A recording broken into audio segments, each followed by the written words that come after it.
Slide is visible and moving, right, sir? Yeah, visual and moving. Okay, fine. Okay, block one, we have seen regarding various aspects of what are the concepts of management and what is the management all about, and all about again human resource management. What are the functions of management? I'm sorry, what are the functions of management we have seen. In block two, now we'll be concentrating on human resource management because we have just seen in the previous session regarding the functions of management with respect to planning. What is planning? The elements of the elements of management we have seen with respect to what is planning, what is organizing, what is leading, what is coordinating, what is controlling. All those aspects we have seen with the help of Unit 1 and Unit 2 of Block 1, respectively. Now, let us see regarding Block 2, which speaks about human resource management. Human resource management totally will be speaking that, or we'll be dealing that in the three units, subunits. One is Unit 3, which will be dealing exactly what is the human resource management is all about, why is it needed, and what is HRP. As I told you earlier in the previous session, that we'll be seeing that in detail what we have already studied in the previous session, like HRP. Now we'll be studying that how exactly the planning process goes on.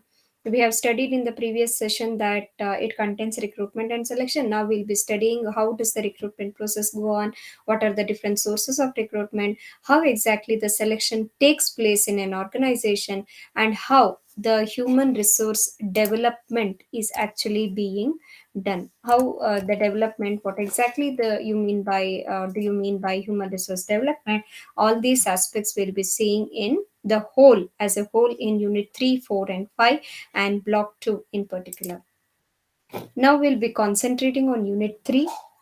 Unit 3 focuses on the concept of human resource management, the objectives of HRM, the functions of HRM, the scope, where it is actually spread, what is human resource management, what are the vital aspects you need to know about human resource management, the scope, and the HRP, as well as the functions of HRP, and the process of HRP or manpower planning or human resource planning, and what exactly do you mean by human resource information system.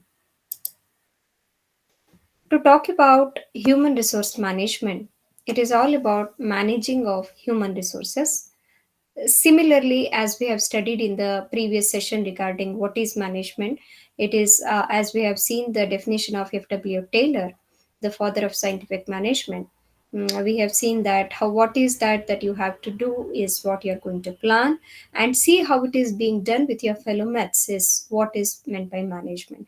The same thing applies to human resource management, while whereas human in particular comes into picture. So, what are the objectives of human resource management then? So, when we are talking about human resources, it is all about the personal, or it is all about the employees in particular we are talking about in an organization, or people we are talking about. Earlier, it was personal management. Human resource management was known as personal management. Now we call it as human resource management, and still the advanced concept we call it as strategic human resource management. To be specific, if you could remember in the first session, we have just mentioned that strategic is the word we prefix nowadays to every other subject like marketing management. We talk about strategic marketing management, and similarly we talk about strategic human resource management. Now it has been gone through in a milieu. We talk about SHRM. Now that we are talking about the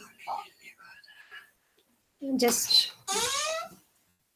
now we are talking about objectives of human resource management. So, if it is all about managing the human resources, what is the main basic idea or the basic idea behind managing these human resources? Please specifically observe that we are talking about human as a resource.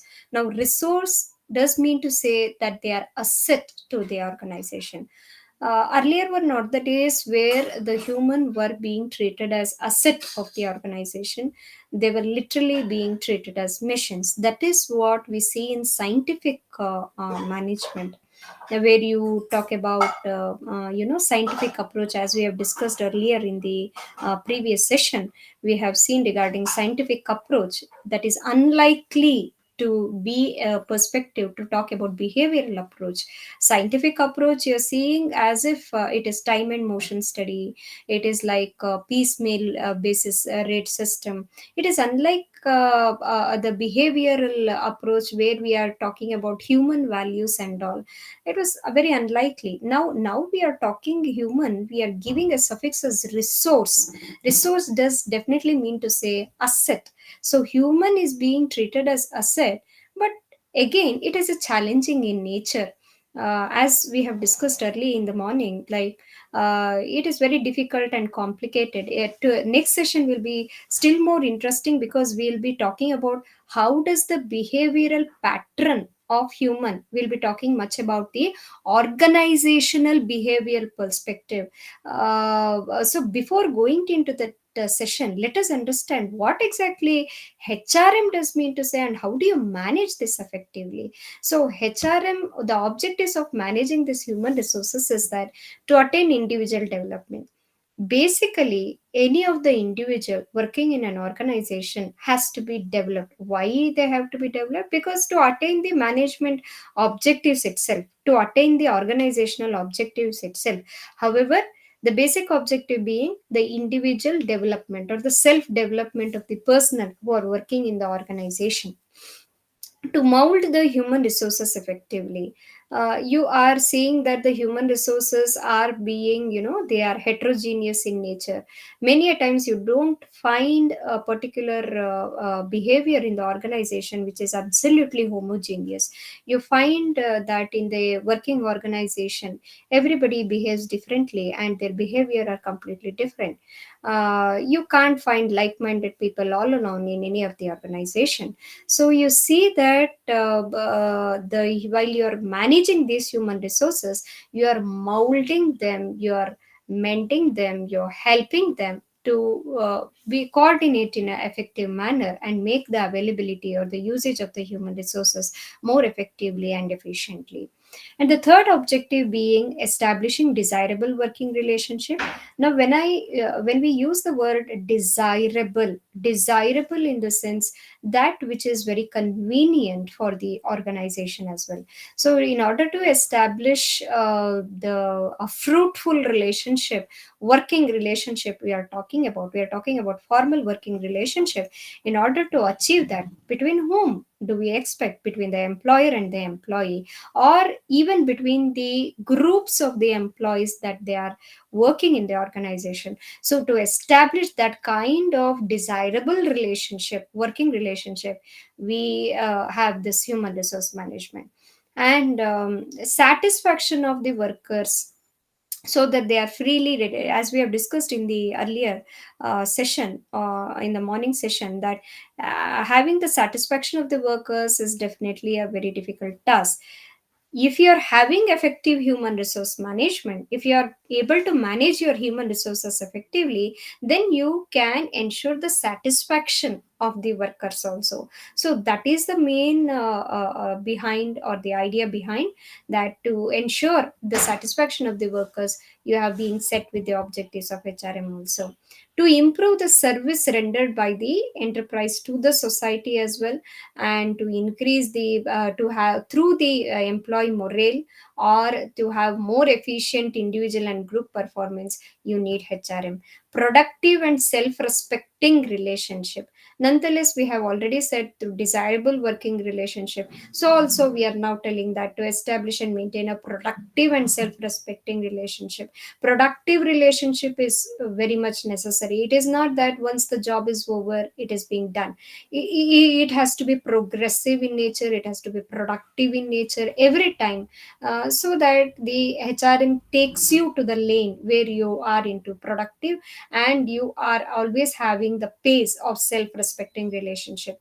To ensure the availability of a competent and willing workforce, it is absolutely the main objective of human resource management. It is not that when an employee retires or being promoted or being transferred, that his job ends over there, that the organization ends over there. Every time any of the promotion or any of the transfer does take place, the HRM, through the HRM, the organization has to ensure the availability in place of the competent employee and the willingness of the workforce for the organization to work for progress and prosperity of the organization. So that is always a challenging aspect. See, every time you see that the manager was really good, now the upcoming manager, we don't know. These kind of aspects you see in an organization, in a day-to-day aspects of the organization, in a day-to-day talk of the organization. But if there is efficient human resource management, you always ensure that the available human resources itself are really very competitive in nature, and they are always having the willingness to work with, so for the prosperity of the organization. So if you are having efficient human resource management, you are definitely ensuring that there are competent personnel being available in the organization, and that too they are having the willingness to work with. Then the organization always, if you are having effective HRM, it is always helpful to have the well trained employees as well as motivated employees, because in HRM you have a concept called training and development.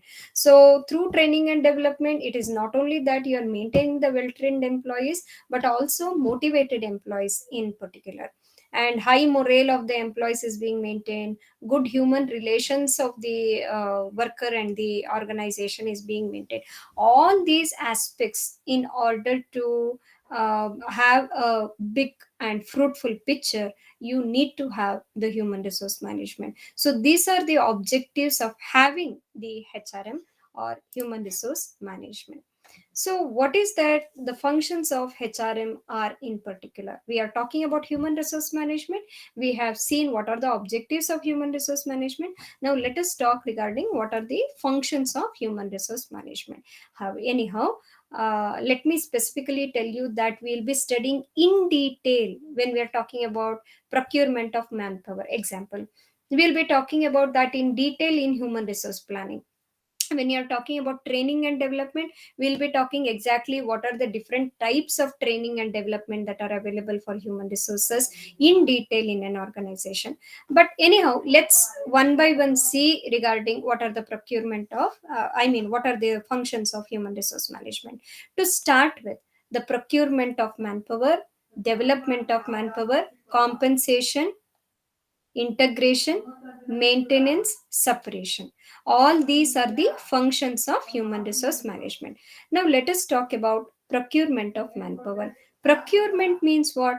Acquiring a manpower. So, that is what you mean by procure. You usually say, no, we procure. Procure means you are acquiring. But when you're talking about manpower, it is all about acquiring the manpower required by an organization. So who does an organization require? They require the manpower. So procurement of manpower is the basic and the first function of the human resource management. So when you say procurement, you mean to say that is the of procurement being right man for the right job. Right man for the right job, in the sense exactly the HRP or any of the organization does always dream of having the right man for the right job. I It was very interesting for me to find this concept in one of the book called good to great. Good to great, that book specifically says regarding how righteous it is to find the right man for the right job. It is always very challenging in nature, and it is always an ongoing process, if I could say. That it is not that you procure the people all in all. It is always about executing in terms of getting the right procurement for the right job. That is the alignment, basic alignment, basic principle that the procurement always aspires for. So right man for the right job is all about procurement principle. The procurement in turn also speaks about manpower planning. As I told you, we'll be studying that in detail. Manpower planning, forecasting, recruitment, selection, appointment, placement, induction of the employee. All these are the specifications of procurement of manpower. Second one is regarding development of manpower.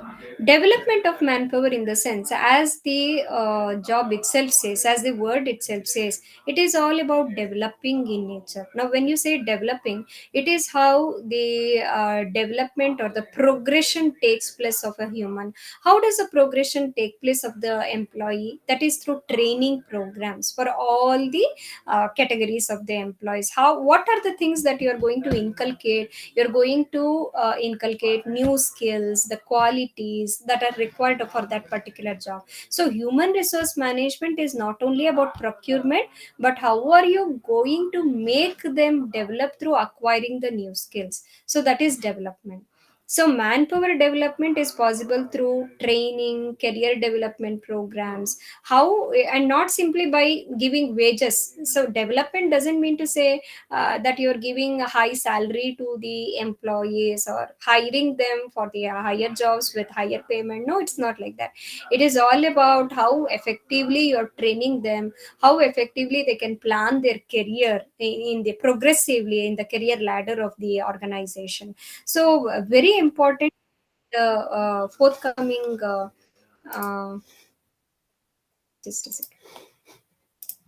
In the few minutes later, we'll also be talking about executive development program, management development program. So this is a vital aspect where every individual will be concentrating on, and these development programs will take sometimes months together. Training is not a specific a day or two. This, especially management development program, takes months together to go on in its execution. So it can also be met through HRD programs. That is development of manpower is all about.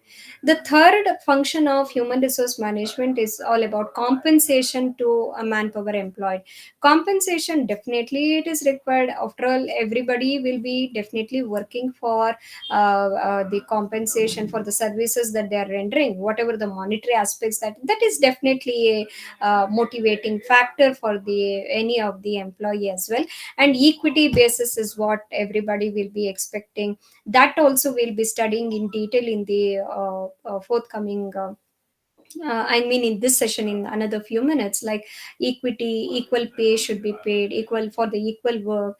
Remuneration really should be very attractive. It should be acting as a motivating factor. It is always like any of the organization should see that it is the competitive salary that the market demands. That is the compensation that they are paying off it. Or otherwise it will be like an environment where every employee will be talking about, I am drawing the same I am drawing the salary where my friend is drawing. For the same role he is playing in another organization, he is drawing higher salary. No, it should not be that. It should be up to the market, should be up to the market demand, so that the compensation is satisfactory to any of the employees. So compensation to manpower employee is where you are finding that as a vital factor of any of the human resource management function.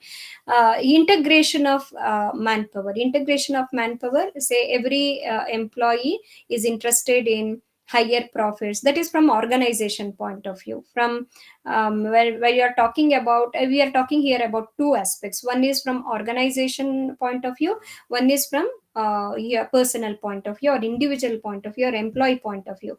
An employee will be interested for an increased salary or increased wages, whereas organization will be interested in securing the higher profits or regarding the goodwill or the reputation it will be maintaining. So through human resource management, you're trying to integrate or coordinate or reconcile the interest of the individual as well as the organization's interest. So HRM is not only about procurement.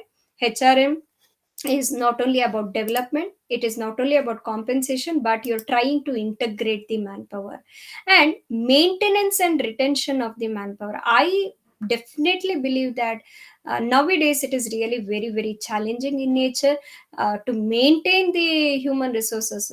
No, that is really very challenging to maintain the human resources, to retain them, to maintain, the attrition rate will be fluctuating. To retain the existing manpower with a higher needs, you have already heard many a times that in a layman's language, if you could try to understand, we have understood that the CFSO are being paid lakhs together, sometimes crores together for a month as a salary. So that is where the maintenance part or retaining of the manpower comes into picture. So that maintenance part, or to retain the employee, skilled employee in an organization invests so much of things for maintenance of an employee. So that is where that is also a primary component of the functions of human resource management. So what is the organization is investing on? Welfare facilities, or you see recreational educational facilities, you see study leave, career leave are also there in an organization. That is all nothing but the welfare facilities being provided for an employee in order to make them to retain in the organization. Transfers are there, promotions are there, so that the organizational requirements are also being met and the individual interest is also being reconciled over there. So in order to ensure that retainment of the employees being done, many of the other aspects are also concentrated in the organization, like collective bargaining, workers participation, we call that as WPM. Workers participation is management is being expected. Why all this being done in an organization? To bring the belongingness of the employee in an organization. And as I've already told you, the salaries, they are trying to maintain the salaries they according to the industry standards. Grievance procedures are there, career planning are being planned properly. And very importantly, nowadays expatriate employees are being as a major issue on a priority basis. I believe everybody does understand what are the consequences and an impact does an expatriate employee have. Expatriate employee will be definitely having sometimes a cultural shock also, if he is not being trying to adjust with the environment, the region he is being posted for. So that is where you try to find or maintain the retention of the manpower. So that is also a major function of human resource planning. And very importantly, separation. When you're separation, in the sense, in a layman's language, you are trying to coming out of the organization. And coming out of the organization doesn't only mean that a employee is leaving the organization by resigning or dismissal or any of the disability or even sometimes death. But what is the company main function is that HRM function is that it has to see that whenever he is out of the organization, it should try to settle the payment of the employee, either through gratuity or some pension is being given to that particular, retirement benefits is being given, retirement plans is being made properly. The organization, in order to manage the human resources, I believe everybody have heard regarding exit interviews is like the outgoing employees are able to exit interviews is being done in order to understand the employees why they are trying to exit from if they are resigning. Now the organization conducts an exit interview and tries to find out the dearth of it, find out the answer regarding why he or she is leaving the organization. And the organization also thinks in another perspective, that is there another purview, that whether the organization can improve on the lines that the feedback that they have been received from the employee. So this is all about separation. So all these are human resource management functions we have just seen. So the functions of HRM we have seen is regarding manpower planning or procurement of manpower, development of manpower, compensation of the human resources that are being employed, and the integration of manpower.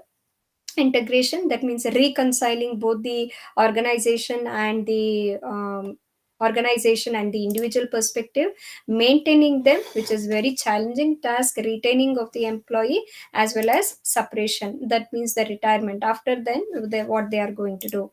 Now let us analyze in particular in detail regarding human resource planning. Human resource planning, what does this human resource planning speaks about? uh, we have already studied a part of understanding what is HRP. If you could remember, in the first session we have seen what to do, when to do, who has to do that, where it has to be done, how it has to be done. Something which you are trying to forecast, something which you are trying to predict, is all about planning. That is the function of management. But what we are studying now is all about human resource planning, because you are studying the concept of management under human resource planning. Now you are studying regarding what exactly is planning have a vital role to play in human resources. So planning basically is trying to give the answer to the question what, where, when, why, how. You're planning in advance, you're doing forecasting that in advance. Now what does this human resource planning has to do? Human resource planning is significant to firms in these aspects as you see on the screen. That is, shortages and surpluses can be identified. So that is where HRP comes into picture. You are identifying what are the shortages, what are the surplus. I mean, what is the surplus? So if there is a shortage, how can you fill up the gap? And if there is a surplus, what is that role that you have to play?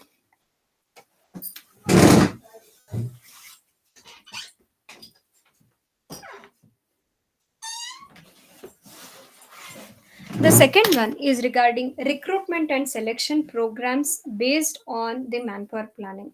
Once you identify that these are the shortages, and what are the shortages, how come, you can plan for succession planning. All this we'll be studying in another few minutes. Surpluses is like, if there is a surplus, then how to balance the aspects of HRP, so that you are not paying any extra remuneration over there, and you're trying to balance all the resources in the organization pertaining to human resources. Next, the thing that you're seeing is recruitment and selection programs are being done basically in a proper manner in an organization. And if you're doing the HRP, then the reduction of labor cost as excess staff that can be identified, overstaffing can be avoided. That is what we are trying to actually portray in this first point also. Shortages and surpluses can be identified, excess staff can be denied, overstaffing can be avoided, and identify available talents in a concern. So that is also a, primary requirement of HRP. Available talents can be identified.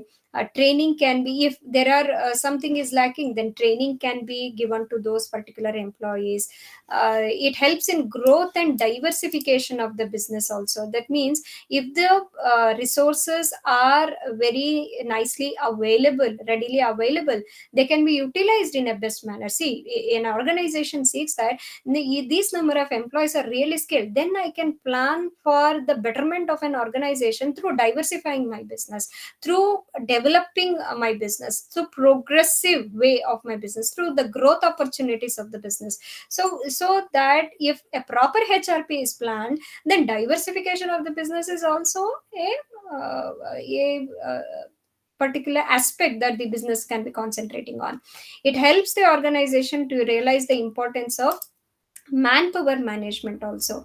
That means even the manpower management, which ultimately helps in the stability of a concern. I believe everybody will remember, do remember that what we have discussed in the early session, sustainability of the organization is possible, survival of the organization is possible, stability of the organization is possible.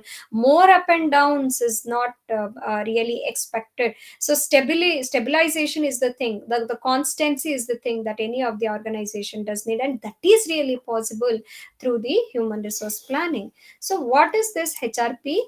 Other functions of HRP is being concentrated on. HRP is more about the procurement or the staffing function. So the procurement or staffing function does mean to say here is regarding, involves recruitment or selection. So procurement, as we have seen, it is all about recruitment. Here when we are talking about personal functions, it is all about recruitment and selection. So how does this recruitment and how does this selection does take place is what we are going to see. Recruitment is what the process of attracting eligible applicants to apply for a particular job.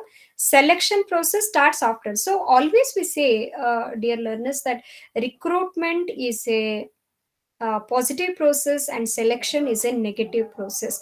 Recruitment is where you are seeing the prospective employees are being attracted towards in order to apply for a job, and selection is where you are trying to seek that you're seeing to eliminate those employees who are not suitable for the job. That's why it is always a negative aspect, and recruitment is pooling of the employees, and that is why it is always a positive aspect. So selection and all these procurement we are going to study in detail in another few minutes. Now the recruitment planning process goes like this. Recruitment planning process goes with the organizational objectives and policies.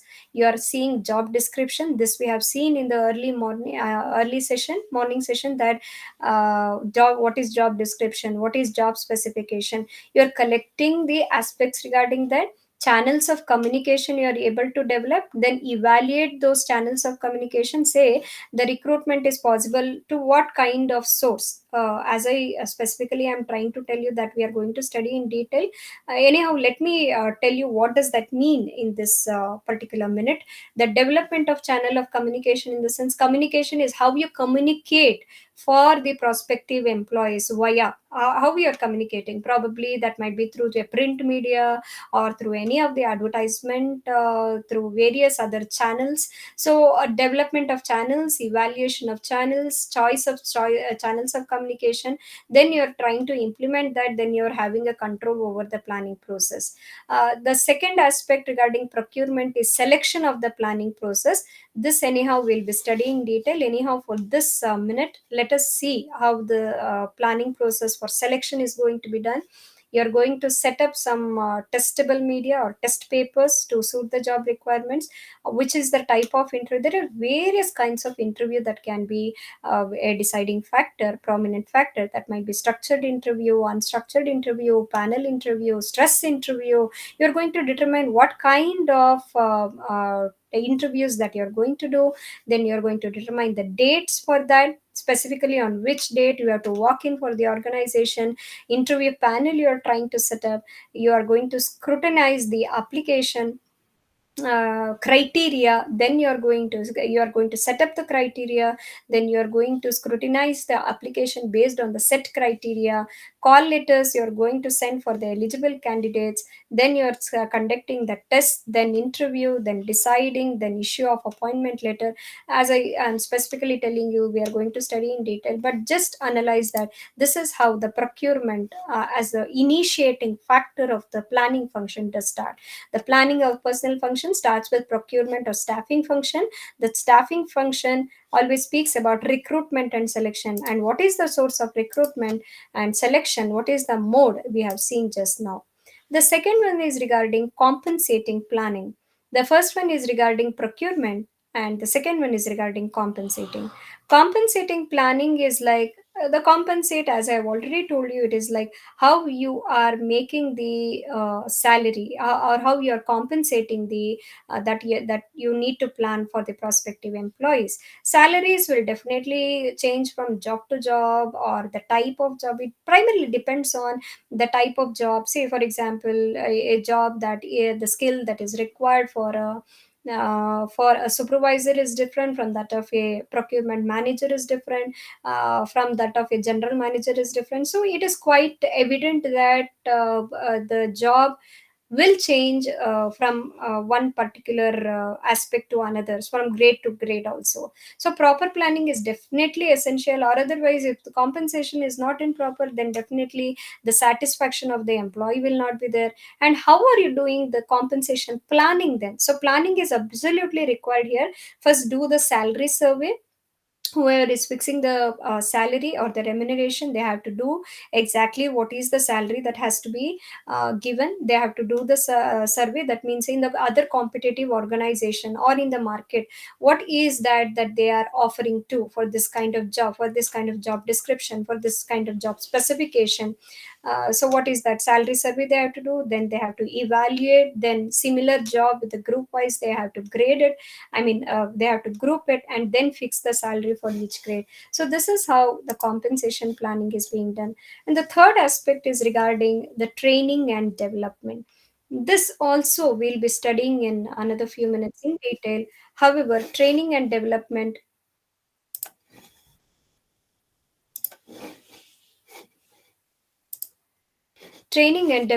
does mean to say after means to say that after selection of the employee, proper training has to be given for imparting the skills and the adequate requirements of the job that is obviously needed in order to execute the same in the job. So how we are going to plan for training and development, this we'll be studying in another few minutes. Like the need analysis has to be seen. The need analysis in the sense, exactly you're determining whether there is exactly need for training and development. What is the need, what kind of training is needed, what is the magnitude of training that is required, that you're going to analyze. Then you are going to seek the design of how to design, who is to offer what, who is going to train, to what period are they going to train, all that designing you're going to do.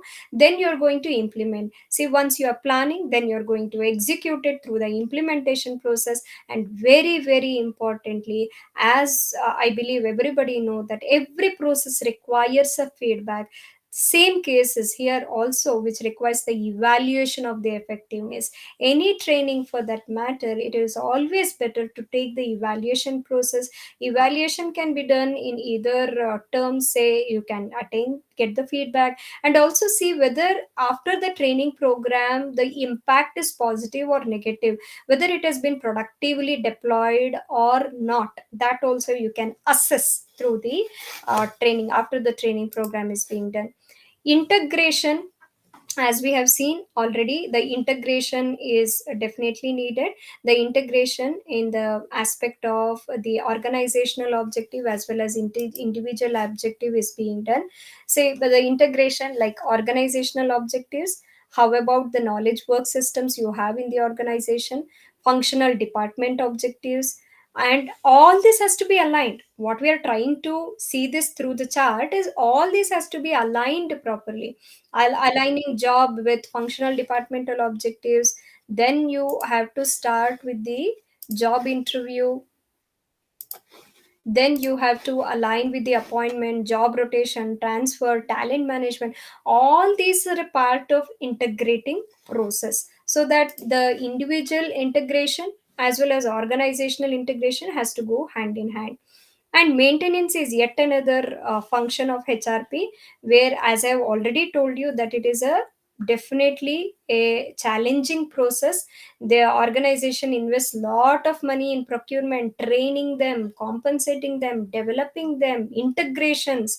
All this the organization are investing heavily. And what if the employee takes all the training and just he moves to the other competitive organization for a better salary, for the improvised salary? So that is not the need of the day. You have to maintain the employee through various aspects like incentive schemes or recognition of the employees. What do I believe that is the utmost important thing. Recognition programs has to be done. You're going to recognize as the best performer of the week, best performer of the month, something like that. You are going to keep a suggestion box over there. I personally have seen one of the organization where they have kept a suggestion box, and they have a kaizen technique over there, and whoever gives the best suggestion, that will be implemented in the organization, so that the cost cut will be done in the organization, and that employee will be awarded in the annual function of that particular organization. So this is how you're maintain having a maintenance strategy of that employee, and that is how you're going to deploy them in the organization as well. So that is very much needed. Recognition programs, incentive schemes, career plans, you are promoting them as and when it requires, you are giving the incentives, you are giving the hike in the salary. So maintenance is obviously the very important function in an organization, and this is how the planning can be done for maintenance of the good service records, accordingly updating the service records. If any achievement is being done, you are completely maintaining them, updating them. Welfare programs is being conducted, good training programs, recognition programs are being done, long term incentive policies are being planned, team incentives when they are working in team, organizational incentives is being given, promotions, career planning. So this is in a put in a picture format and chartable in a chart, so that you can easily remember. Separation, as we have already mentioned, separation is where after a particular employee is going to exit from an organization, how definitely you are going to plan for that in an organization. That means retirement plan. Say when the employee is going to tender the resignation, or he's at the dismissal, or either it might be death of the employee, then how come you're going to align with the employee for the separation, so that it will be an easy exit for the employee. So how is this planning of separation function being done? As I've already mentioned, and you can see in the chart, exit interviews are being conducted, and that is very vital for any of the organization, that they have to compulsorily make this as a mandatory aspect, the conduction of exit interviews, so that the organization will also come to know what are their points that they would have concentrated in order to see that their investment for that employee will not would have not gone properly in another way. So exit interviews is definitely a vital step. So these are the functions of the manpower planning we have seen. The personal planning functions we have seen is through procurement or staffing function. Again, staffing, we have divided it into recruitment and selection. We have seen compensation planning, training and development, integrative activities, maintenance of the employee, separation of the employee as well. So these are the functions, and we have just tried to see regarding what are the functions of human resource planning, and how exactly you are going to plan in each of the aspects while planning for manpower. So now let us concentrate on the process of manpower planning, which I would always say to my students that this is a very important aspect for their examination, and so is for you the manpower planning process, which is a very vital factor and prominent factor to just analyze while whenever you are analyzing manpower planning. So manpower planning process goes like this, that we'll understand through a chart. However, in the introduction aspect, let us analyze what is the purpose of manpower planning. So the purpose of manpower planning, as we have already seen through various slides, is to determine the human resource needs of an organization. Human resource needs of the organization to ensure why they are doing that, right number of employees for the right job at the right time. So this is exactly what is the basic idea behind manpower planning process. Qualified employees, skilled employees, right employees at the right jobs at the right time is what they have to plan. So manpower planning should be carried on depending on the short term or long term production or service targets.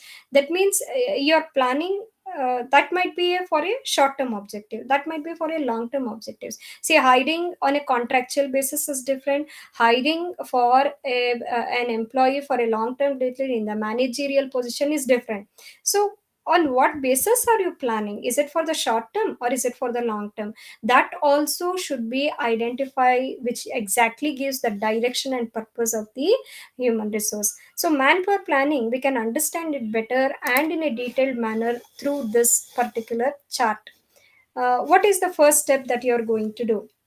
Scan the manpower environment. We'll analyze that in detail from the next slide, but please first observe the chart. It says First one, scan manpower environment.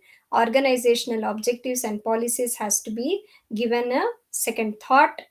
And the third one is regarding forecasting the demand and forecasting the supply of HR or human resources. Match the HR requirements, develop the program, implement the program, control and evaluate.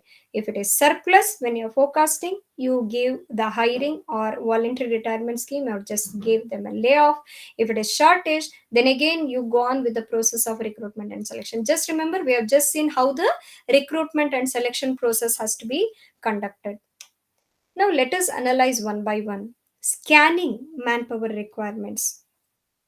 Now, when we say scan, many a times in a layman's language, we understand that scanning is where you are going to analyze in depth. So that is where we can end up saying what is exactly scanning, or you say an analysis which is being made exactly by understanding the depth of a concept is scanning. So, with this understanding, what is scanning manpower requirement? Scanning manpower requirement is where you see you're concerned about availability of manpower required for the organization. What is exactly the availability of the manpower required? In what number? In what phase? In what scale? In what quality? In what quantity? All these aspects you will be seeing. What is exactly the manpower requirement? So that is nothing but the scanning. The skill set definitely will change from time to time, also company to company also. Please see this specific aspect. The skill set that is required will definitely change from a job or from company to company also. So one of the company requires a different skill set, one of the job, one of the grade, one of the cadre requires a different skill set. As you can see on the screen, it is like for automobile industry, the skill set that is required for welders or mechanics or machine operators will be different. So you have to specifically see what is exactly the skill set required, what is the number that is required, what is the or the quantity that is required, what is the qualities that is required. So in depth, you have to understand the requirements of the manpower in quantitative and qualitative terms. The second, as per the chart you are seeing here, scanning is over now organizational objectives and policies. Every time you are going to plan the human resources, the process should concentrate on specifically fulfilling the objectives of the organization and policies that should have the match. So manpower planning depends on the objectives of the organization. The targets may change from time to time depending on demand and competition. That I believe that everybody is aware of, that depending on the demand or depending on the factors of external forces, sometimes internal forces, or due to the competitive forces, the targets are going to probably have a variation. So what kind of approach that then organization can concentrate on in determining the organizational objectives and policies? It can be cascade approach, managerial estimate, Delphi technique, scenario analysis, benchmarking.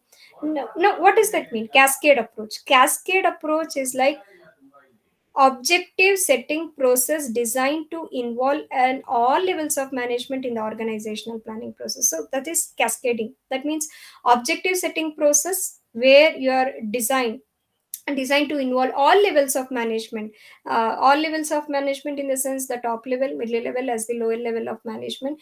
You are trying to involve everyone, and you're trying to seek what are the organizational objectives and planning and plan accordingly. Managerial estimates, it's a judgmental estimate, where judgmental methods of forecasting that calls on managers to make estimate for future staffing needs.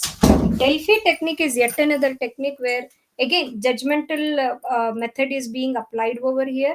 What you're going to do in Delphi technique is you're using panel of experts to make initially independent estimates on future demand, that what is the exactly the demand that is required for a job. First they are going to make a independent estimates, then you are bringing in an intermediary over there, so that each expert's forecast and assumptions of they are being portrayed. Again, each expert is given another chance and is allowed to revise or her forecast. So this process will be continually done so that one consensus is being brought up and composite emerges. So this is yet another technique where you're seeking the organizational objectives is in accordance with the human resource plan being done. Scenario analysis is yet another aspect. Workforce environmental scanning data you are using to develop alternative workforce scenarios. What is the era? What is that? What is that the scenario requires right of now? Right now, say the scenario requires is in a fast moving trend, and it requires any other technological aspects to be implemented at large, then you're going to take that. Or it is in a other lower phase, you're going to act according to the scenario. So that is where the scenario analysis. Benchmarking is like a framework, how exactly the internal practices and procedures, and you are thoroughly examining them and measuring them against the ways other successful organizations operate. There will be some benchmark that any of the person or any of the organization would have set up. You are comparing that, you are seeing that it can be act as a benchmark, and you are planning accordingly your human resources as well. Inventory skills is yet another aspect of human resources planning, where you are seeing that the consolidated list of biographical and other information on all employees in the organization. Your inventory in the sense, what is the inventory, what is the skill sets that is being available now. Based on that also you are going to forecast the human resources. Management inventory is yet another way where a specialized or expanded skills of inventory for an organization current management team. It also have the brief assessment of the past performance and potential for advancement. All that inventory you are keeping, and then we are forecasting. Succession planning is very very challenging in nature. If this key position is being emptied or being has to be filled, has been is vacant, then how that succession planning has to be done. Who is going to be the next successor of that particular? It is not only in terms of the managerial aspects or big positions we are talking about, but after a certain period of time, even if some of the work requires that it is being vacated due to retirement or any other unforeseen circumstances, how is that succession planning has to be done? That also need to be planned very properly, carefully. Organizational replacement chart or any other index as you're seeing on the screen is yet another approach where you are seeking for objectives and planning. So this is where you find the in accordance with the organizational objectives. So scanning manpower environment, organizational objectives and policies through various techniques. Now let us analyze regarding how do you forecast the human resource demand. Forecasting is nothing but the predicting of human resources demand. How exactly is the demand for human resources? How do you do that? Analyzing the current manpower require inventory, that means what is the current manpower is there with us. Say for example, we require always 100 number of employees for the production process.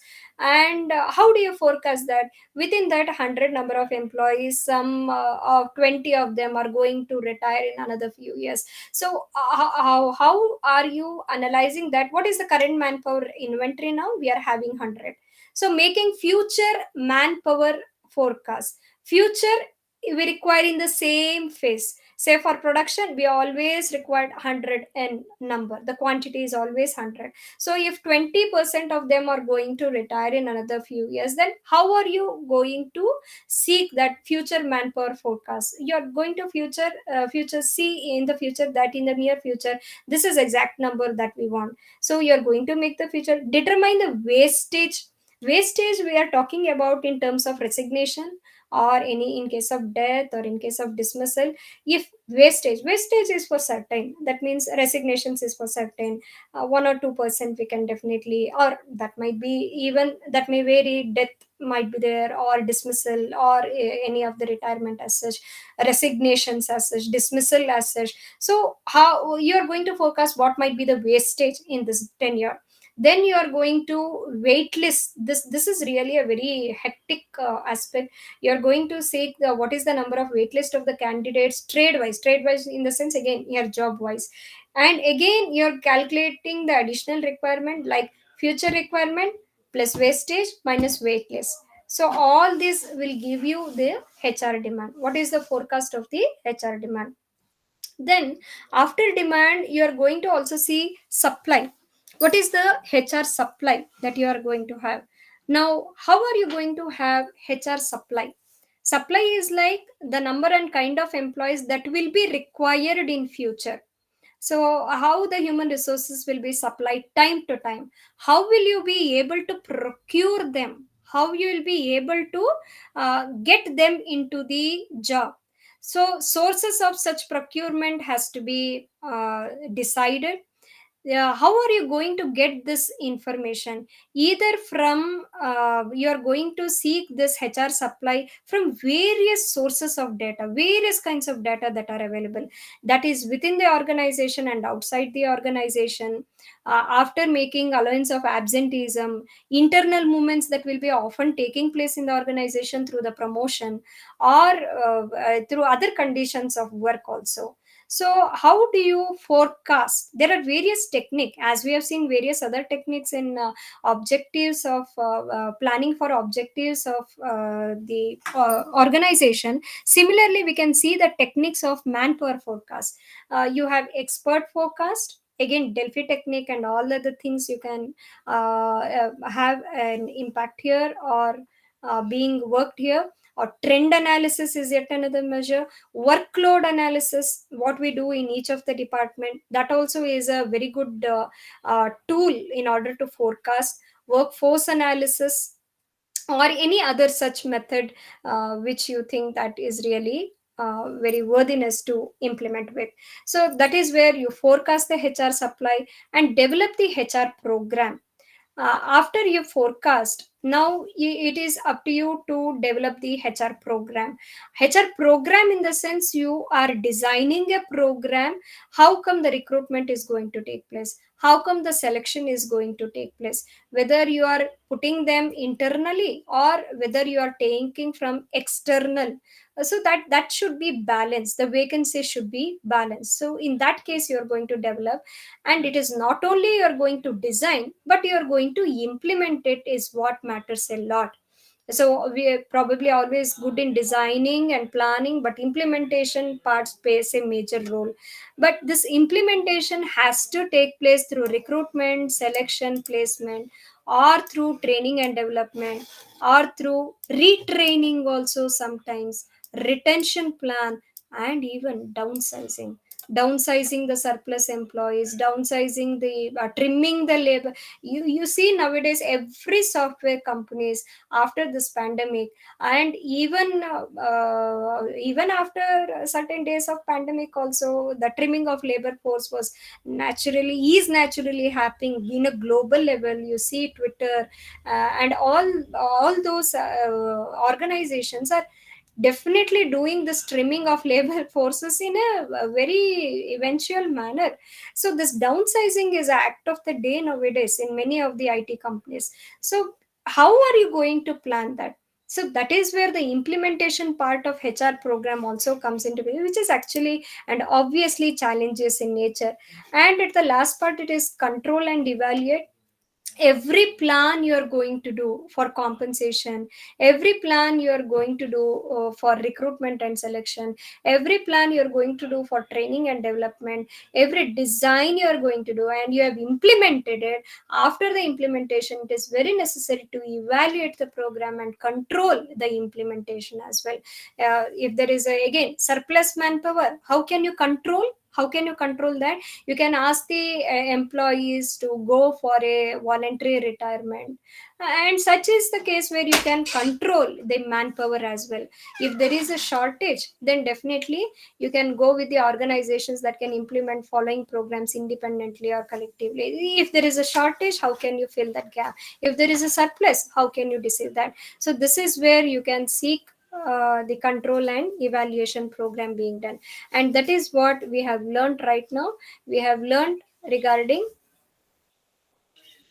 planning process. The planning process is being effectively done through scanning the manpower requirement, organizational objectives and policies designed accordingly, forecasting the HR demand, forecasting the HR supply, matching the requirements, developing the HR program, implementing the HR program, and you're going to control and evaluate the HR planning. So, this is how you are going to have the planning process. And before going to the next unit, this is the last concept of the unit 3, where we have in detail analyzed what is human resource planning. The last concept of human resource planning is also speaking about human resource information system. Whenever we have the word called system, it always tells us regarding two things. One is system is something which is in a organized way, and system always makes us to remember regarding computer system.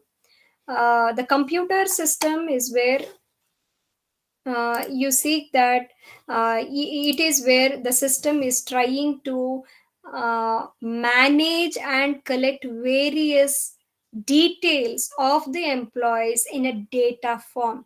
So HRIS is basically about the software which is designed to collect, to store, to manage, to analyze the human resource information. What kind of information we will be having?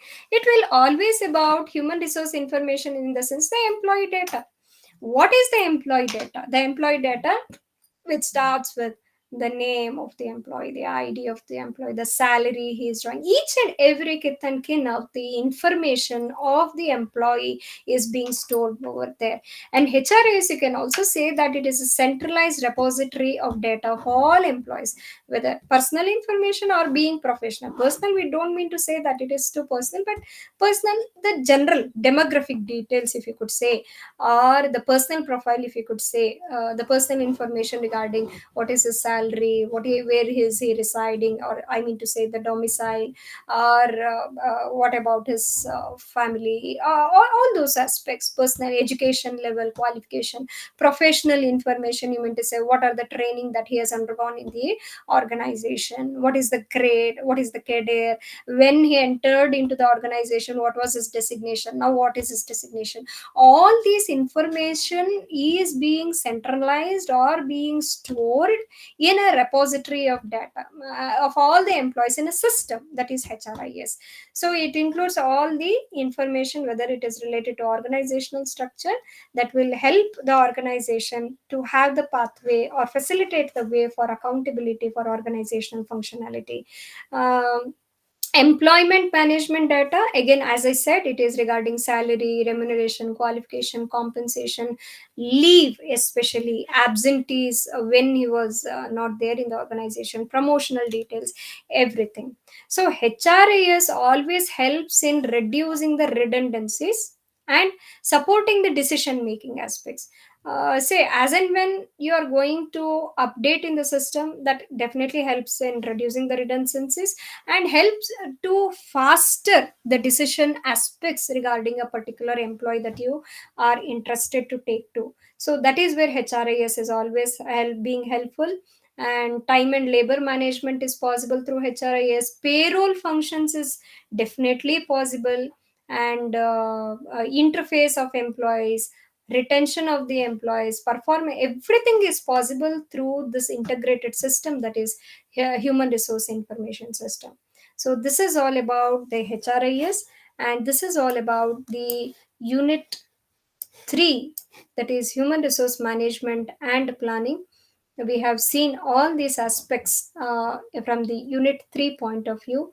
Before going to unit 4, Uh, if there are anything to discuss, please let me know. Or if there are no things to discuss, let us proceed to Unit 4. If there are something, the issues you want to raise, want to discuss something, please let me know. No, sir. No, madam. Okay. Shall we proceed to Unit 4?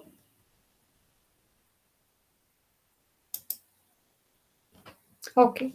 We shall proceed to Unit 4 now, recruitment, selection, and training.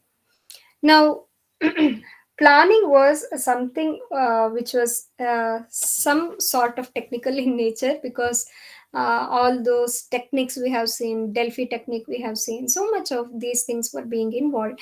Now, let us analyze regarding recruitment, selection, and training, which is some sort of interesting aspect to see how the recruitment is being done, through what sources the recruitment is being done, what is the process of selection, what exactly do you mean by induction, and how is this training process does take place.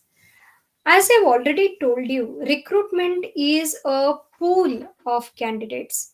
Recruitment is a positive process. Many a times we find what is the difference between recruitment and selection. As I've already told you, recruitment is a positive process and selection is a negative process. So, recruitment being the positive process of attracting the suitable applicants to apply for the available jobs. That means you are pooling the candidates, and make them available, to know that these are the jobs that are being available. Through various sources you are making them aware that these are the job vacancies that are available to them.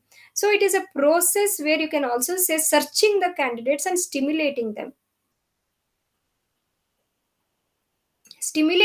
is what I would definitely vitalize it. I would definitely say that it is a significant word.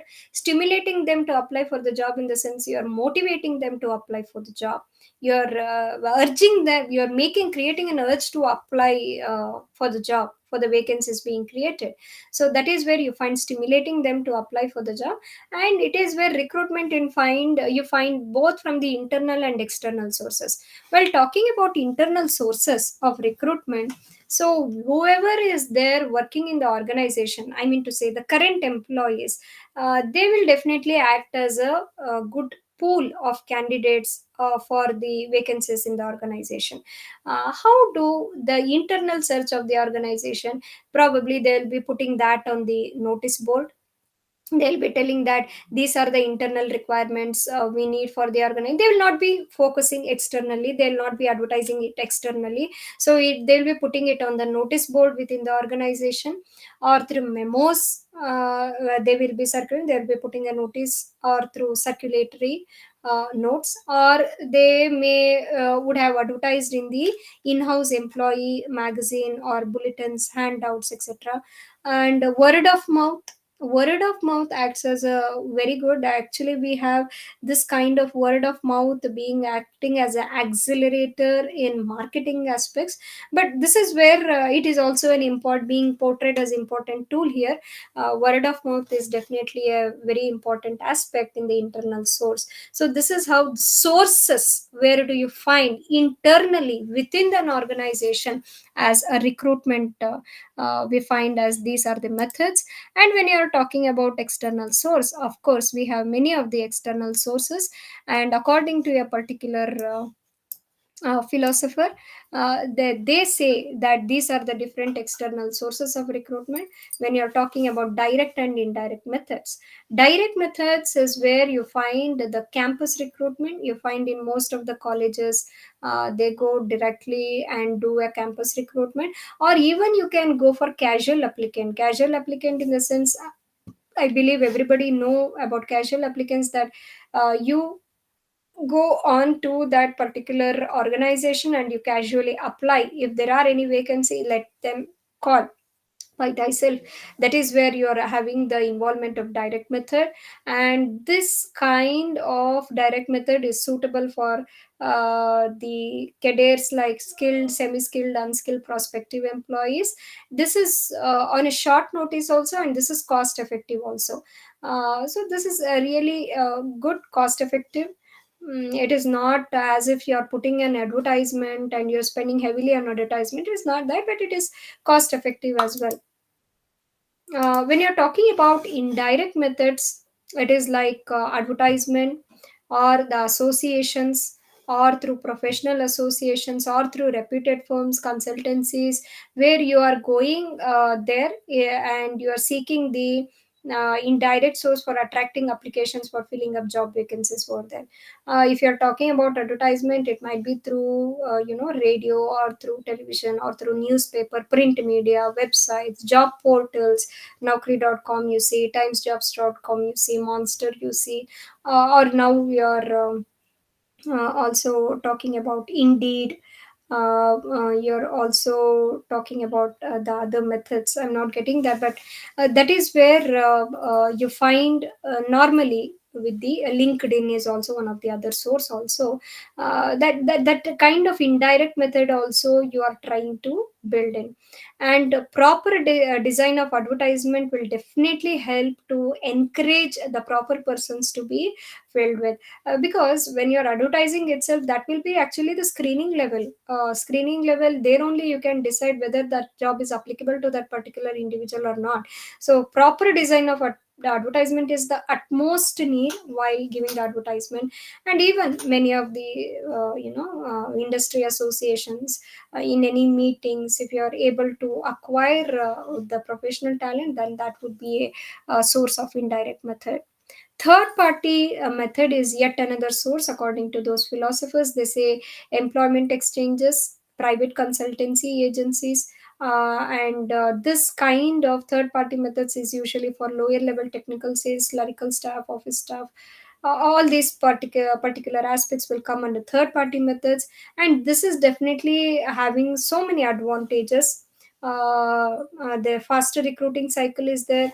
Recruiting cost can be really very less, as you can see the internet is also being the medium for attracting the recruitees. That is for through third party methods, reduces the amount of paperwork also. Workload of HR department is also being reduced over there. Quality of applicants can also be attracted, and wide range of other aspects are also acting as advantage. So this is all about the recruitment. We have seen what is the meaning of recruitment. We have seen internal sources as well as external sources.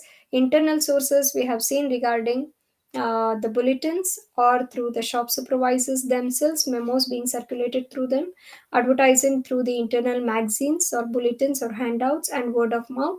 External sources we have seen direct, indirect, and the third party method as well.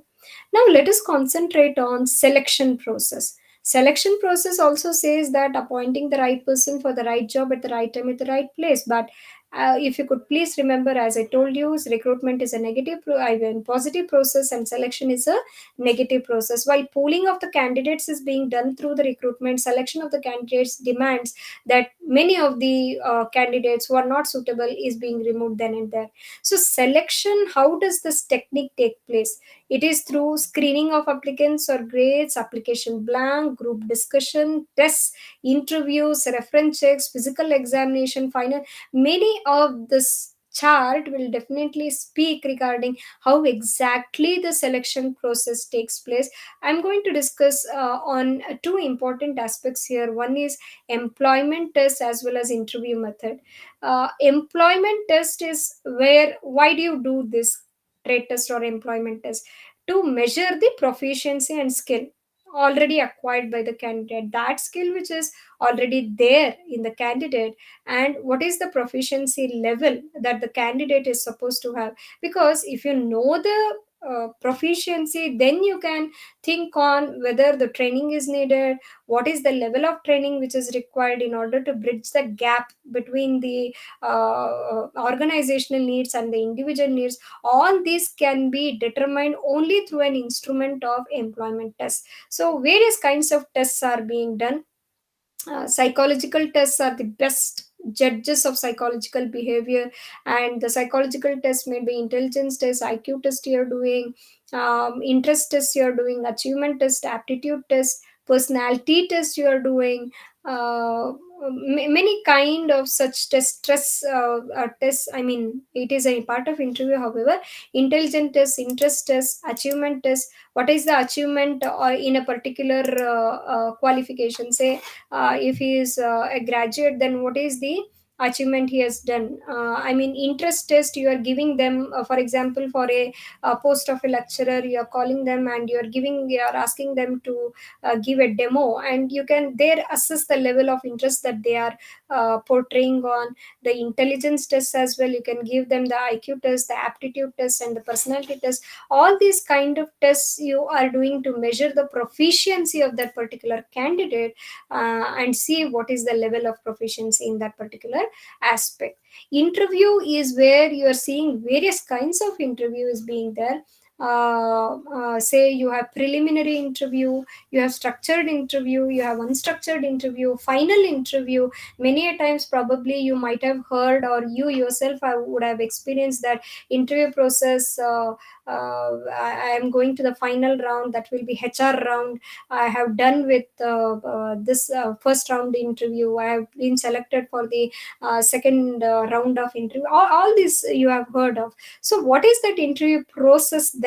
What are the kinds of interview that you have, that you are going to see, is what that will be concentrating on. First, we'll be concentrating on interview process. Interview process is where you are putting the candidate in a structured way, in a platform where you are having the interviewer and the interviewee. What is the general or the broad steps of interview? Breaking the ice, putting the candidate at ease. Breaking the ice in the sense, you can ask them or her to just introduce by thyself, and making the candidate to go from general to specific, so that the candidate will have some time to talk regarding the general aspects regarding his personal profile, and then you can ask the professional aspects as well, or specific aspects as well. Getting and checking the information, whether it is according to the curriculum vitae they have given. So you are cross checking the information whether it is up to the mark. You are summarizing or closure the interview and giving the information of this is a general or broader point of view that we are talking about the interview process. Basically, there are different types of interview.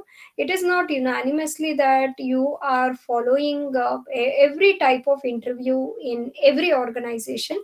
It depends on the organizational style, organizational perspectives that the interview is demanding. So it can be a direct interview, non-direct or unstructured interview, stress interview, you say group interview, or you say panel interview, or exit interview. Many kinds of interviews are there. Preliminary interviews primarily are really very important, because preliminary interviews itself will try to screen many of the candidates then and there. You personally verify whether the data provided by the application banks are correct. Application blanks in the sense, the formality, the formal application that you have given to them, and you're primarily then and there checking itself there, that whether it is correct or not. Here it might be face to face, and it will be face to face interaction. And interview consists of only two or three people. Sometimes it may go have 10 to 12 to judge the suitability, but preliminary interview is basically very good tool in order to make the screening of the candidates then and there itself, before taking it to a long journey. And the final interview, of course, it is a in-depth analysis interview, where many of the probing techniques you can adopt, and seek the answer for that particular proficiency of that particular candidate, suitability of that candidate, expertise of that particular aspect that you're looking for. Adaptability to the culture is very important. Culture in every aspects I'm talking about. Culture in the sense, from the professional culture, or from the any of such kind of vulnerability that is being required, so that the adaptability is of very much concern, because everybody will not be a like-minded or homogeneous characteristic type. Everybody definitely will be heterogeneous in nature, and individual behavior will different. So the final interviews then and there it takes place. Reference check is a must nowadays. Every time uh, you will be given in the application blank regarding the reference check. If he is further being selected, he would have definitely asked for the reference check then and there. It will be a check of the applicant regarding his character, regarding his personal activities, regarding his background information, how well he was employed in the previous organization. Everything is being checked. And reference check, definitely everybody will be very cautious while giving the reference check. They will be choosing those persons only who can give the positive feedback. So that is where the employee also plays a part of it. And physical examination, not every organization may require a physical examination. Many of the government job will definitely require a physical examination, or even for police examination and all, definitely it requires a physical examination. And probably many of the job that requires the physical dexterity of that particular candidate, which is an absolute necessary for that job, then definitely a physical examination is being done, and after that final selection is being done. These are the aspects with respect to the selection process. So in selection process, these are the vital aspects that is always being portrayed on, starting from employment test, the interviews, or being reference checks, final selection, after which you are entering into induction. So induction, sometimes we call it as orientation. I basically believe that everybody knows the difference between orientation and induction. Sometimes we use it interchangeably, but orientation is generally like you're orienting them, you're welcoming them. Induction is like that describes the introduction process in detail.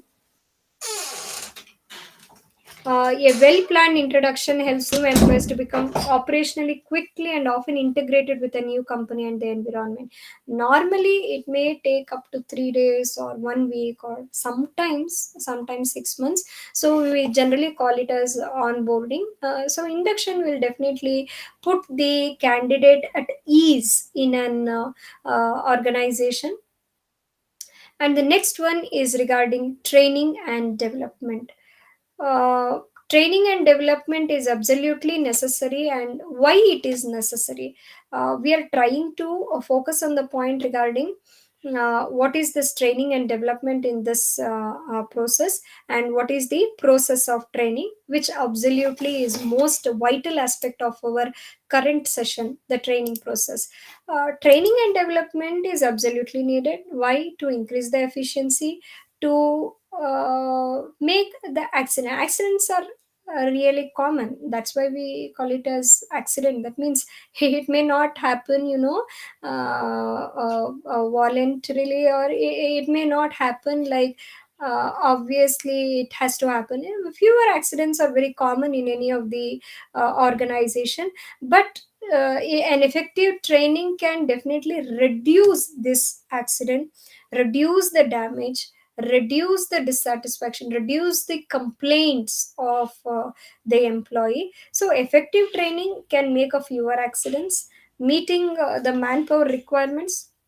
Training, please do remember, training, dear learners, that training is an investment in human resources. That's why every organization will always be very much keen while the retrenchment of an employee takes place now, that will always be seeking that investment. We have already investment made a huge investment in this kind of employee, this employee, by giving a good amount of training. So training is an investment. So in order to meet the needs of the individual as well as the organization, training is obviously needed. Definitely any of the training, we can say in common layman's language also, that it improves the quality. Without training, probably the quality might not be as such. It definitely improves the training. Personal growth is also really possible. Personal growth to career, development plans is being done, leadership skills can be developed, motivational aspects can be concentrated on, and obsolescence prevention is obvious. That is why training is being given. Sometimes it so happens that the technological changes happens and the employee find it difficult to adapt to the environment, and in order to beat these obsolescence, then definitely training and development ensures that the obsolescence is being beaten up. So training process is what is the main agenda of this training and development. As we have seen in HRP, the HRP process is very important, so as the training process is in need of.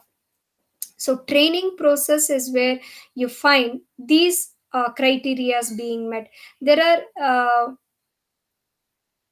there are six important aspects that you have to see in the training. The training process starts with organizational objectives and strategies.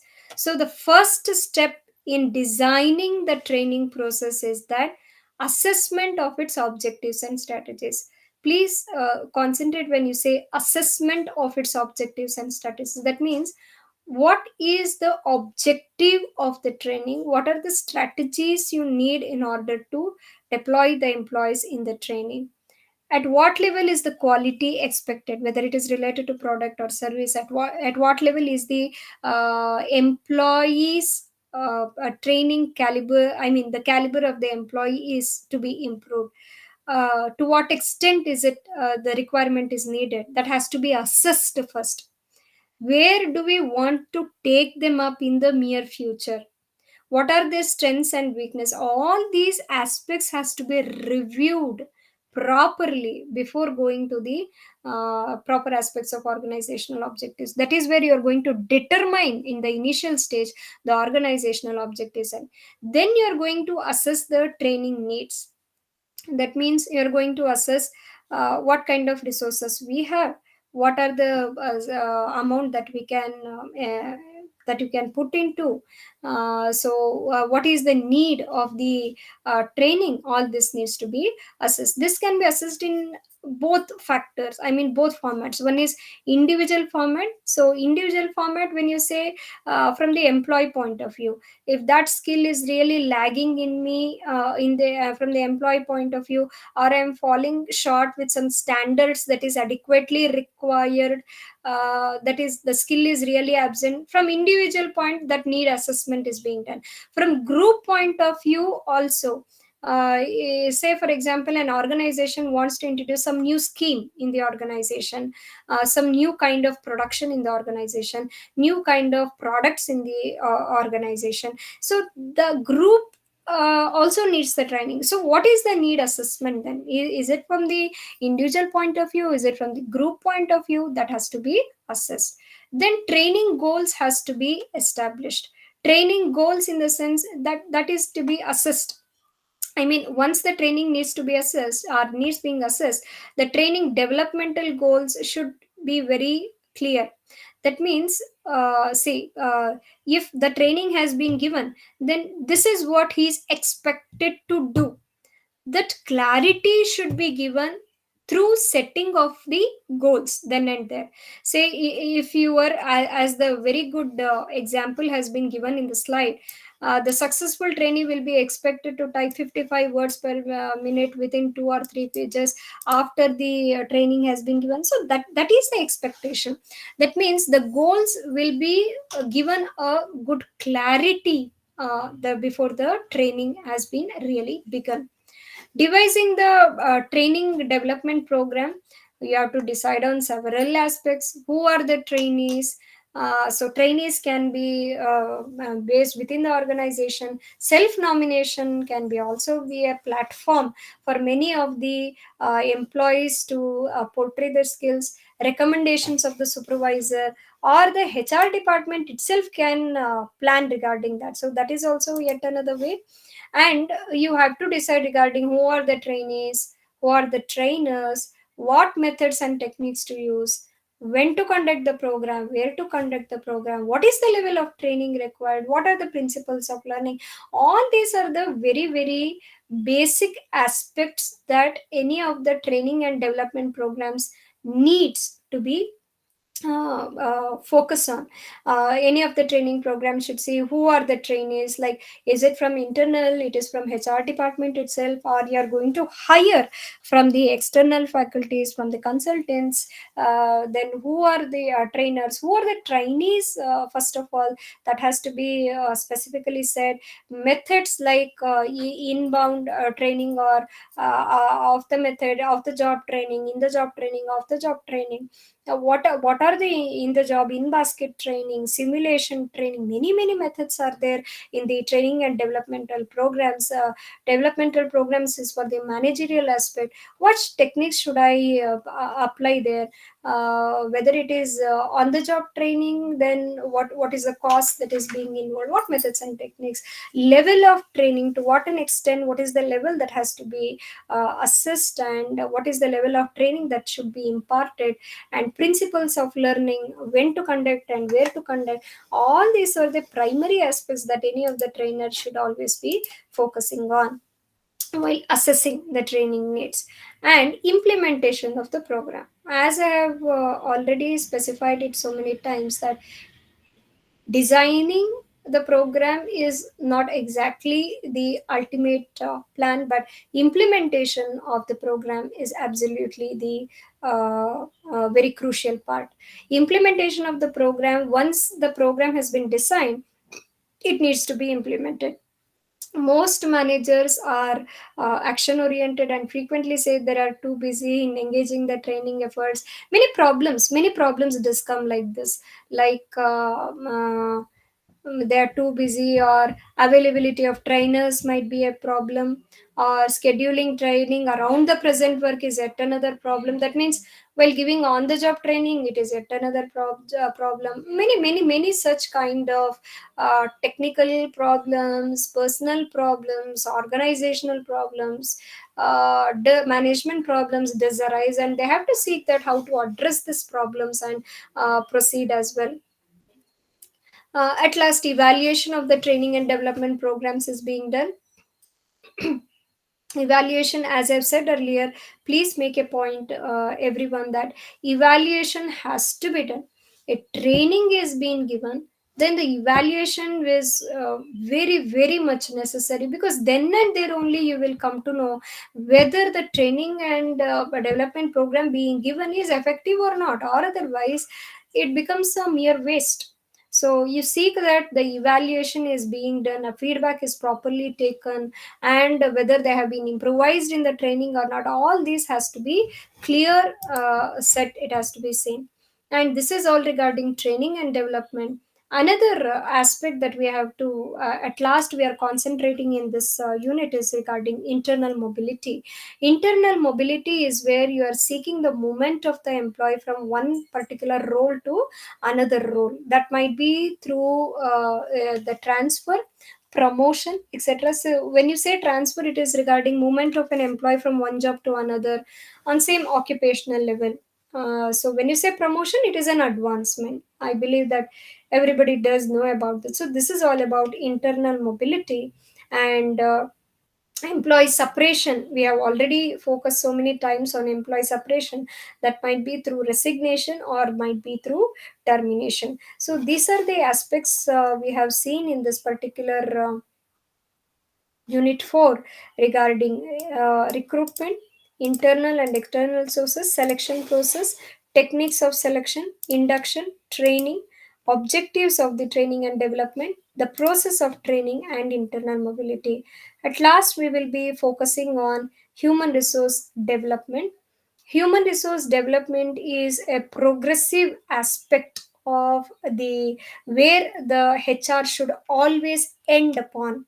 Human resource development, you can obviously see this particular definition. It says it is any process or activity, initially or over long term, has the potential to develop the adult's work based knowledge, expertise, productivity, satisfaction. So it is where you find the potentiality to develop. You are seeing the potentiality of how do you develop the expertise knowledge, the work based knowledge, the productivity in the long course of term, the satisfaction, whether it is through the personal or through the team, but you are indirectly making the benefit to the organization, community, humanity. See what is the level of exposure they have given in the definition. Very interesting. It is not that they have given for the benefit of the organization as a whole, but not only organization but community, nation, humanity, all these aspects are being concentrated on. So the features of HRD is like you are going for training and development, it is through organizational development, it is through career development, performance appraisal, multidisciplinary aspect, and the key element of solving problems. So, we have discussed most of these concepts like training and development, which definitely a part of human resource development, organizational development. Say, once HR through HRD, the human resource development, example like training and development, it helps to go with the organizational development and the career development as well. As and when through the training you are going to develop, the career is also being developed. Performance appraisal, the potential appraisal of the employee is also being built up, the strengths is being built up, and the opportunities are sought, and the weaknesses are being it is being constrained, multidisciplinary in nature. HRD is being used in psychology also, communication also, economics also. So human resource development is not particularly to an organization itself, but it is acting as itself as a multidisciplinary key element in solving many of the problems. The knowledge is being improved, the skill is being improved, many of the problems of the organization is being solved, and hitherto the HRD is really a very important factor. The human resource development is continuous in nature. Human, yeah, as the name itself specifically says there, HRD is for the complete or continuous aspect in nature. It is not like it is one time affair, or as the name itself, development is saying that it is progressive in nature. It is continuous in nature. It is not that you are developed then you are being cornered in a particular organization. You are continuously, you will be given a platform to develop. Then integrated use of subsystems in the sense, other subsystems which we often use in human resources management, like performance appraisal, career planning, training. All these are being put together in an incumbent, and they are being used, they are having the integrated use of these subsystems through the HRD in particular, application of HRD in particular. Placement, when you say, HRD places the right man in the right job. So placement is generally based on performance appraisal, training, etc. So it ultimately through HRD, the proper placement is also being done with, which definitely increases the efficiency and satisfaction of the employees. Promotions and transfer is also acting as a subsystem itself, but that is where you also find through HRD you are able to give the promotion and transfer as well. Motivation is also being given through proper human resource development. Definitely the employee will always seek in having the motivational aspects being formulated, and they are behaving in a better manner. Financial rewards are being given, because human resource development is all about not only having the intrinsic and extrinsic rewards, but also I mean, you're talking about financial and non-financial rewards. It is not only like you're giving the external benefits, but also the internal benefits. You're creating the platform, you're helping them to involve in the organization, suggesting new ideas, making them in the creation of the new ideas, helping developing a sense of belongingness in the organization. All this is possible through human resource development. And finally, we have management and development programs is the last aspect of HRD. Human resource development program is an activity which is being designed to improve the performance of existing managers. That means one thing is very clear, dear learners, that it is for the managers performance that we are trying to improvise on. So management development, as the name itself suggests, is for the development of the managers, performance of the managers. Why again it is needed to supply meet the needs of the organization from the manager's point of view.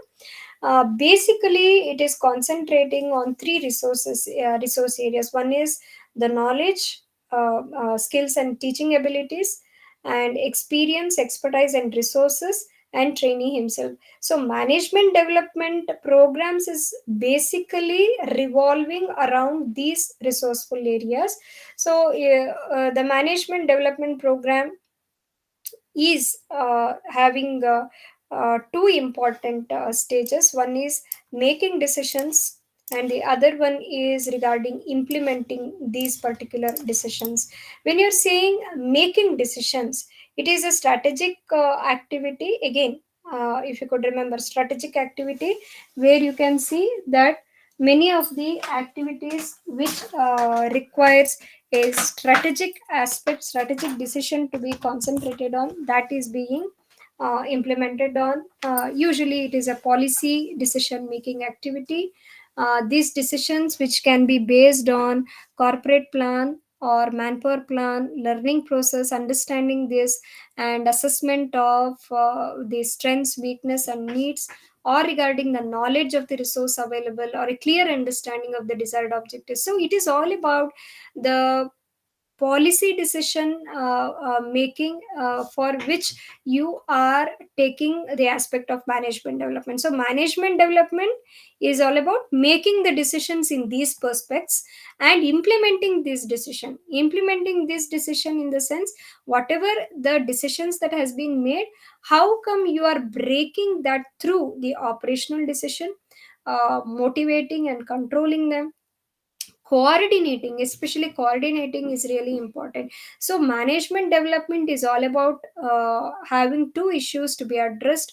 One is making the decision as well as implementing this decision. At last we have these are the development programs in agri-based business management. Many of the business and corporate interest in agriculture has opened up the specific needs of management development programs. We have certain IAMs who are concentrating on this. IAMA is concentrating on this, and we have CMA, as well as many of such, as you're seeing on the slide, many of such institutes which are coming up with these kind of programs in agribusiness management, and that is where you are also studying now, the agribusiness management based on your interest, as well as many of such programs which has been designed in order to inculcate a culture of the fostering or developing yourself in the interest of agribusiness management. So this is all about management development programs, where you are seeing that in two important phases as well. This is all about the unit 5, where HRD we have concentrated, and we have made an attempt to understand and have a completion of block 2. Block 2 concentrated on human resource management and planning, recruitment, selection, and in unit 4, and in unit 5 we have made an attempt to concentrate on human resource development. There are only 10 to 15 minutes left. If there are any clarifications you need, please let me know. If it is according to my knowledge, I'll definitely let you know about it and clear it. No, madam, all are clear. Okay.